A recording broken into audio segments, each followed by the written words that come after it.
ఆంధ్రప్రదేశ్ రాజధాని అమరావతిని వేశ్యల రాజధాని అని ఒక జర్నలిస్టులు అన్నాడని మహిళలు పెద్ద ఎత్తున ఆందోళన చేస్తున్నారు. సంతోషం. అయితే భారతదేశంలో వ్యభిచారం ఉంది, వేశ్యలు ఉన్నారు.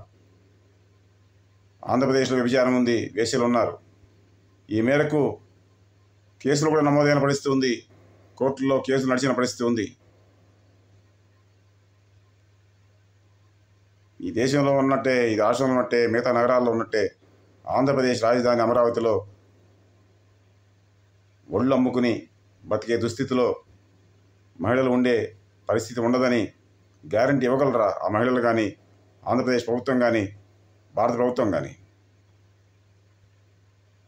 భారతదేశంలో ఆంధ్రప్రదేశ్లో ఒళ్ళు అమ్ముకుని బతకాల్సిన దుస్థితిలో ఒక్క మహిళ కూడా ఉండకూడదని, అమరావతి నగరంలో కూడా అలాంటి స్థితిలో ఒక మహిళ ఉండకూడదని సదరు మహిళలందరూ కోరుకుని ఆ మేరకు భారత ప్రభుత్వం, ఆంధ్రప్రదేశ్ ప్రభుత్వం తక్షణం మహిళలకు ఈ దేశంలో, ఈ రాష్ట్రంలో వ్యభిచారం ఉన్నందుకు, ఒళ్ళమ్ముకుని బతికే స్థితిలో మహిళలను ఉంచినందుకు మహిళా లోకానికి, మొత్తంగా జాతికి క్షమాపణ చెప్పాలని ఆ మహిళలు డిమాండ్ చేయాలని నేను ఆ మహిళలను డిమాండ్ చేస్తున్నాను.